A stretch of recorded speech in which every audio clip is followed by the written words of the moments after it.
Mister বিড়ালের হয়তো jail হয়ে গেল, তাকে আর বাঁচানো গেল না।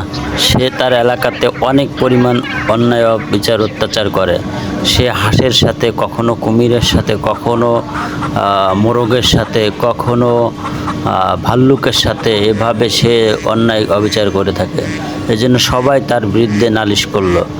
নালিশ করার পরে তার রায় হলো, তার রায় আসলো তার জেল হবে। তো তাকে হাতি বিচারক হিসেবে রায়টা দিয়ে দিল, তার জেল হয়ে গেল।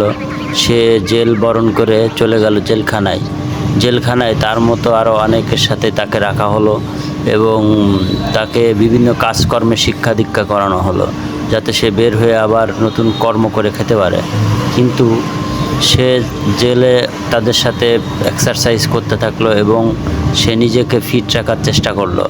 ছোট্ট বন্ধুরা, ভিডিওটি ভালো লাগলে এখনই চ্যানেলটি সাবস্ক্রাইব করে রাখো এবং মিস্টার বিড়ালের আরও অনেক কর্মকাণ্ড দেখো।